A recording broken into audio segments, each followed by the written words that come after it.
Assalamualaikum everyone. I hope all of you are in good health. I would like to continue where we stopped on week 4 before we did our first test on week 5. So I did touch a little bit on elastic analysis of section Flexure in pre-stress book, which is this is in chapter 2. So I will continue and also I will do a sort of like we discuss again for a few pages that we already discussed in the classroom for a sort of like refreshment or revision of what we did in week 4. Okay, now as we know, stress is shown, normal stress that is mentioned in equation 2.1, that force divided by area is a stress. And if you apply that on a beam based on elastic bending theory, and also it will give linearly varying normal stress distribution along the section. The stress is due to the moment induced by P is given by equation 2.2. So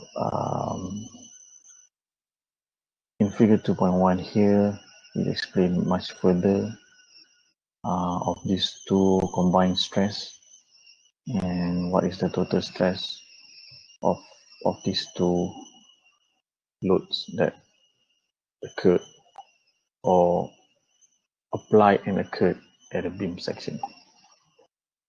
Now here also we got to, in our design, we got to understand the stress and strain curve for materials, because that will control our design capacity, either it's going to reach the maximum or you're going to design it to the extent of the yielding of the bar and etc. So knowing that will helps you in designing process. Next, we come to this section properties. We did discuss it in the classroom, and also I want you guys to understand this and know what is the meaning of each notation, because all this will be used in our coming chapters, and hopefully that will probably sort of guide you what are the terms that we are being referred in the chapters and also in the example. So the rest you can probably see here. These are all the notation that is directly related to the dimension of the beam. The rest will be like from Z for ZB and also ZB comes from the section modulus and represented by this equation, where the equation consists of the Young modulus and also the distance of the bottom fiber and the top fiber to the center of gravity for the concrete, which is this one here. Then we have the kern area, and we have the upper limit, which is the KT here, and also KB here. So what central kern means is that any compression force that apply in this area will eventually produce zero tensile stress at the, either it's going to be top by fiber or bottom fiber, depends on where is the location. And as we know, usually the forces that going to apply based on the tendon profile will be rather in the area of the bottom section of the current area. Next, we go to the this page is quite blur, so I hope you can refer to your notes or to your books. This is just something like explaining about concrete beam section, and this is the section properties, and also how are you going to get the centroid and how are you going to get the area is presented in this table. And also for pre-stress design, as normal, as similar to the RC design, sign conversion is very, very important, because that will eventually give you an idea whether your section is in compression or in tension, for example, right? So now here you have your sine conversion for moment. So if you have your beam react in this manner, which is sagging, and your moment is occurrence in that way, and this is the positive value of moment, while if your section is behaving in this manner, and this is going to get your moment is in negative value. And if you do the analysis, when you got the positive moment, this is how your beam will looks like. And if you got the negative moment, this is how your beam is going to look like. All right. Then we goes to the stress.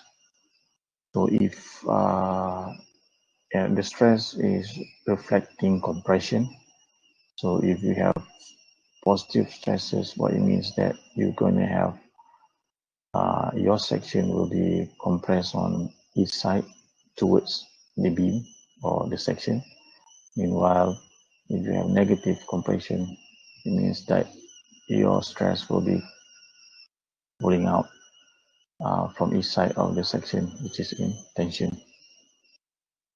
So I hope you are clear with this and use this throughout the whole understanding of this pre-stress analysis.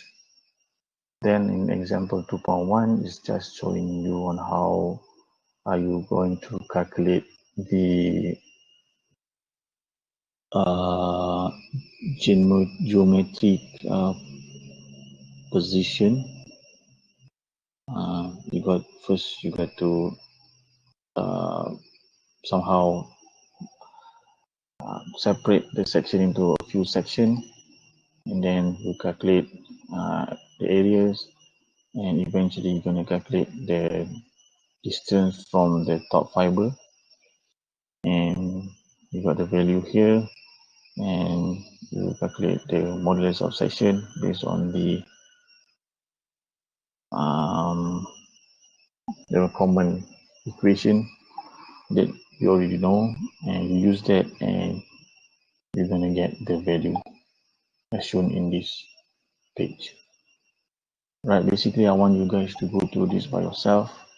I think this is just a revision on how you're going to calculate top distance from the top fiber, and also calculate the I of the section.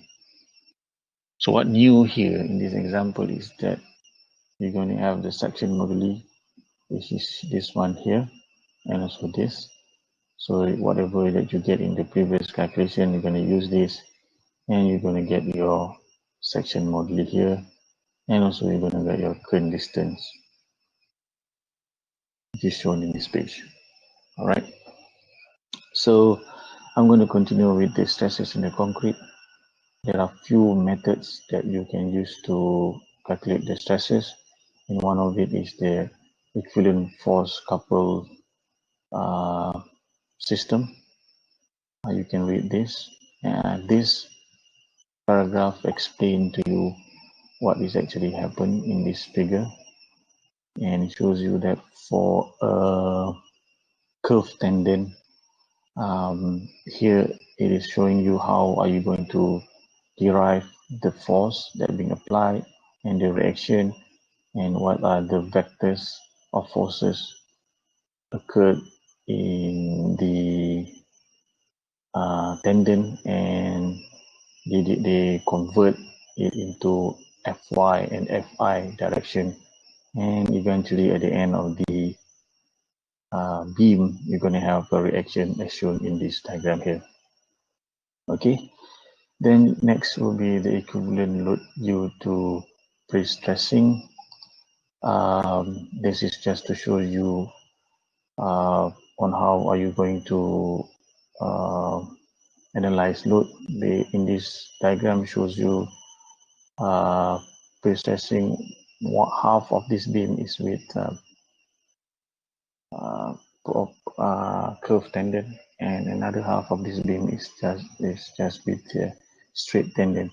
You see that at the end of the beam for straight pre-tendon is much more straightforward. You just change it into x and y direction, where it become f sin f sine theta fb, and also here is f cos theta fb for this part here. While for this one, and when you have a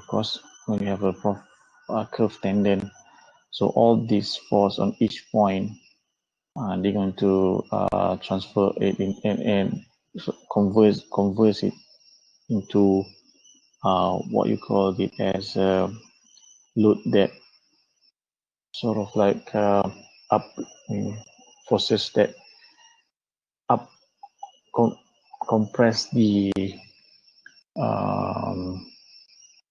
not compress. What we can say here is that we can read it here. It says that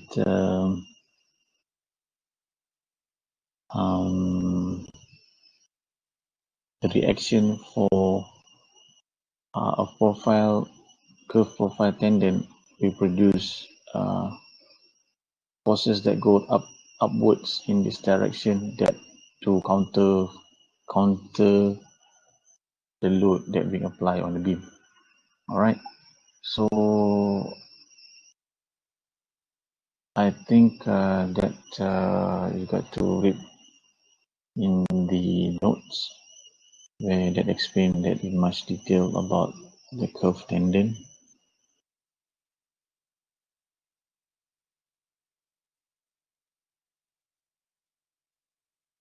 All right, so this is just to show you, and then we go to the next page, and this is telling you about the equivalent load exerted by straight tendons is given by this equation. Now we're going to do some parabolic analysis and straight line analysis. And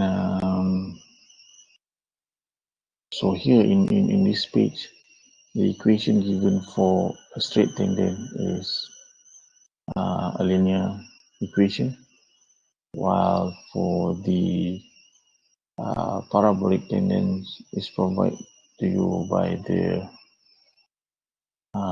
parabolic equation here. So if you read through here, you're going to do the derivation when E0 is equal to 0, and the length, and you use this, and eventually boundary condition using for 2.5, you're going to obtain that the value of A will be 4 delta L power of 2, and values for B will be 4 delta L, and C will be 0.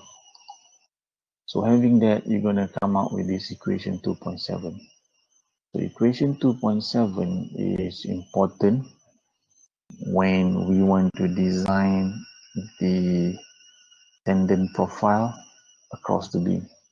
So please bear in mind equation 2.7, you're going to use this when we come to the next chapter, and also when we're going to design the tendon profile. All right, so here I leave it to you to study this, and this is just to show you when you have a tendon profile, this is how it looks like for your forces that will act on the forces of the beam that will act on the tendon, and the tendon will counter, sort of like provide the counterbalance load to make sure that the beam is always in compression. All right, then these are some of the equivalent load for typical tendon profile in beam, for straight, for curve, and this is just for easy quick reference, and you can use this for future references. The next will be the calculation of the concrete stresses. So the stresses can be obtained from the force couple system represented by the axial force F and the moment Fe naught. So when you have force, it's just F, and Fe naught when you have the from the moment produced or induced by the force, applied force, and the axial force produced in uniform compression, which is F over A here, and again, according to elastic bending theory, the normal stress will give you the Fe naught Y over L. So when you put this into equation, so you can see easily here that this is where you have your F and M. F combined with Fe naught will give you F here, and this one here combined, and this will be your stress at the top. So now the stress at the top is represented by this equation here, while for the stress at the bottom is also by that procedure, and you're going to get your stress at the bottom is given by this equation here. If you can see that the negative and positive is differentiate between the top and bottom fiber. So how are you going to get the plus value here? To be consistent with the sign conversion, the bending stress at the bottom fiber has been multiplied by -1, as shown as equation 2.10b. All right. Then next will be using the equivalent loads on beam. So this is just repeating what has been mentioned in that's what we discussed. All right, now I'm gonna straight away go to 2.4. So external load, what we discussed is without moment that comes from the external load. And now when we have stresses due to the external moment, we will create stresses, and how to calculate that is based on equation 2.12. And so this is a figure showing that stress distribution due to the external moment applied, and we have the combination load approach. Here is this is what difference from 2.10 just now, that additional of external moment to the whole equation, and now we have F, and due to the stress induced moment from F, and now we have the applied moment, and so the total top fiber stress will be this one, and the bottom will be represented by this equation here. So how are we going to look at that? You're going to see here internal there are 3 ways that we can calculate the stresses. One of it is the internal coupled approach. So, which is represented by the equation M time equals to force times the lever arm. All right, so from here we can see that for the top fiber it will be FA times plus the FE naught C divided by ZP, and while the FA is the other FA minus the FE naught C divided by ZB. All right, so we can go here, and eventually this is you can read this, and eventually like 2.16 is there mentioned in this equation. Then you have the load balancing approach. We have the equation here, and with the additional here it mentioned that there is an unbalanced moments at the midspan section, and this is represented by this value here, and that additional moment, that additional analysis of the stresses is added with this one here. So if you see that for the internal coupled approach, you use this, and the load balancing approach, you got to have the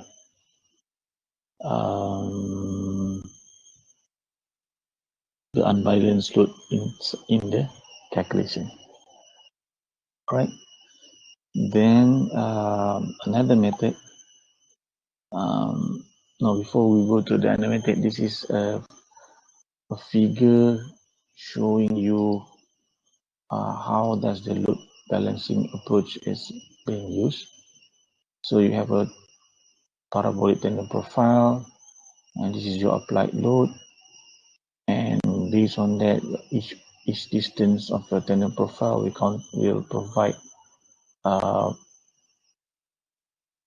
counter react to the load, and it will provide you this value equivalent load due to pre-stressing because of the tendon plus the beam external load combined, and eventually you're going to have the balanced condition here. And the unbalanced load and corresponding balance moment is represented by this, and from there you can calculate the stresses. That is how the flow of how the load balancing approach is being used. All right, so if you can see here, this is your WF, which is your which is WF, which is this one, and you have the W, which is this one. So the difference between these two is represented by this, and you got to add that in your analysis to make sure that to use the load balancing approach and to know the stresses that you can provide by the tendon. Right, the example here is showing you on how are you going to use the all three what you call that stresses analysis that can use combination load, internal coupled approach, and load balancing approach. Is pretty straightforward, and it's just you pick all the values that is presented in this example. You use that and you just follow the equation, and you're going to get the values of the result of what you shown here in the in this page. So you're going to make sure that by using all this, the result eventually will give you a similar result.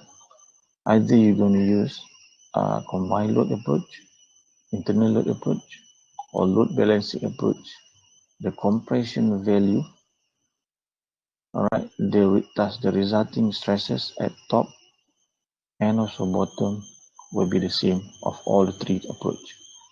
So like for example, you use this, just use the equation at given. All right, so you're going to get the top fiber with this value and the bottom fiber is with this value. Same goes with the internal couple approach. Your top fiber and the bottom fiber is the same.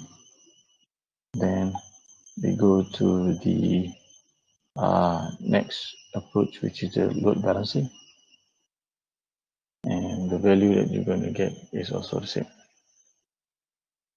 Next is also important for you to understand and to know is the load and also loading stages.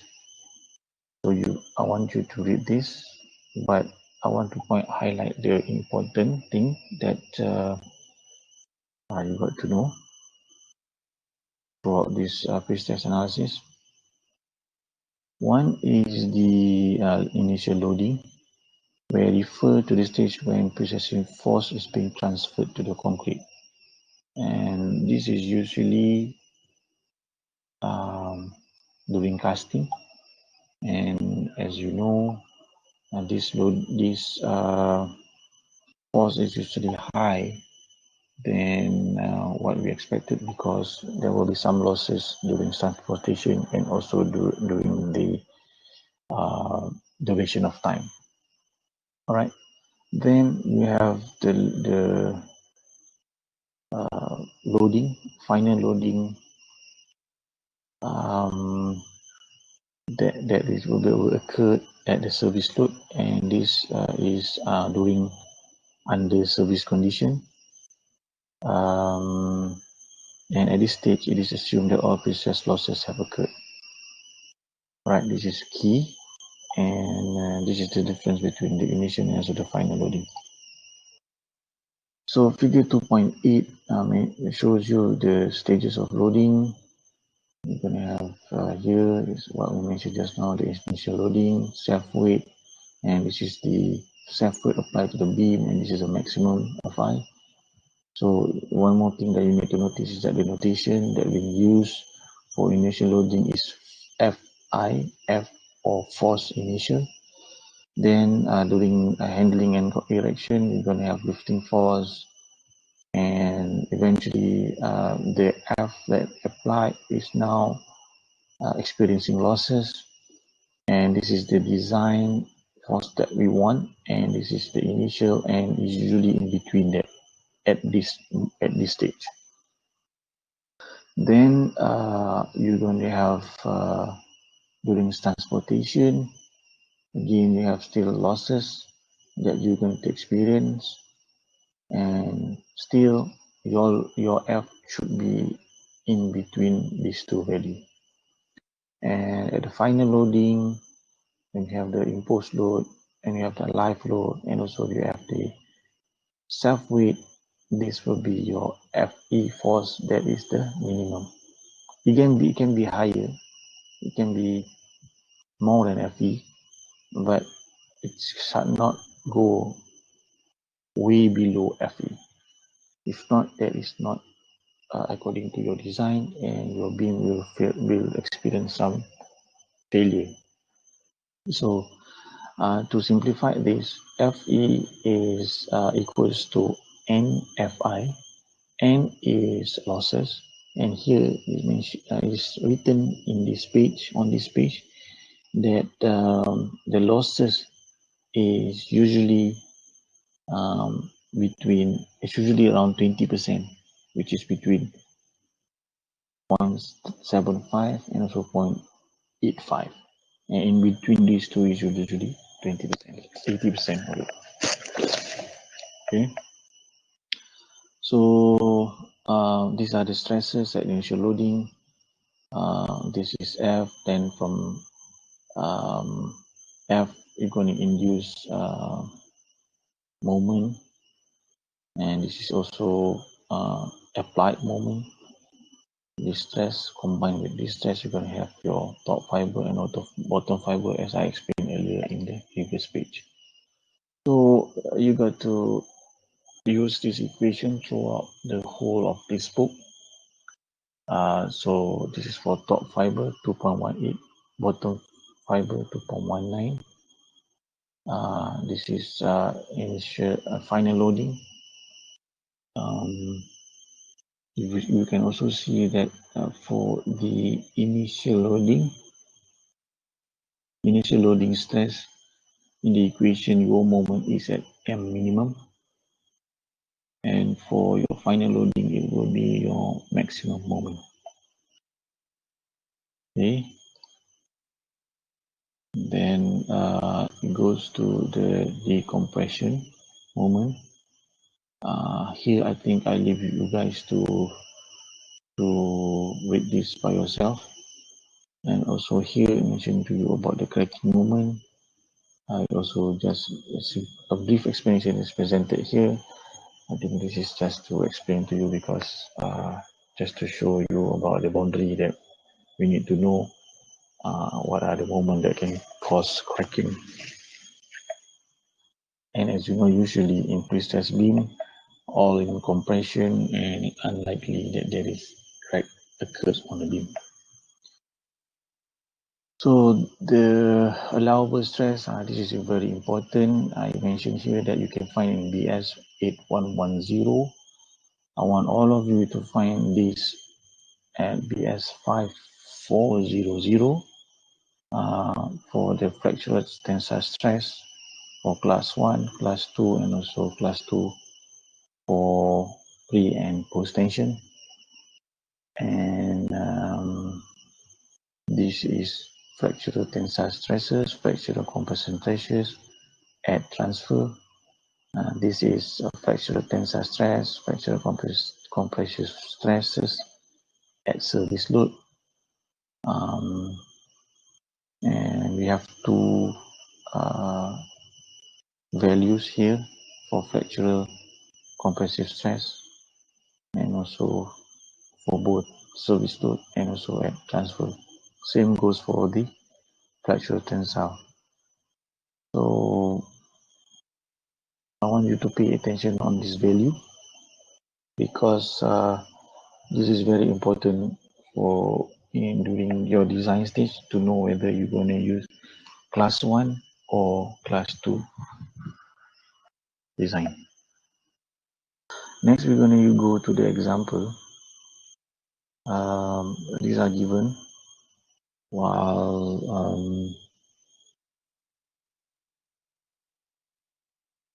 you can see all the information is given here. This is what you are following is given. After losses, it goes up to 2,390. If you minus these two and you find the average, it is usually 20% difference, and that is in the reasonable losses that we can accept. Then now using the combined load approach, determine the extreme fiber structure dynamic span. So just follow this example and you will see that you will understand what it's trying to give you. And again, using this equation, it will provide you the value that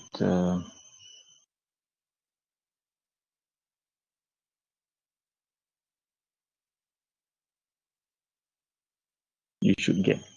Okay, so I think I already come to the end of this chapter. So I want you to try to do all the example in this chapter, and if you have any question, you can ask me through WhatsApp, or you can ask me through any online class that we're going to conduct. I think I would like to end this session here. Thank you for listening and all the best. Assalamualaikum.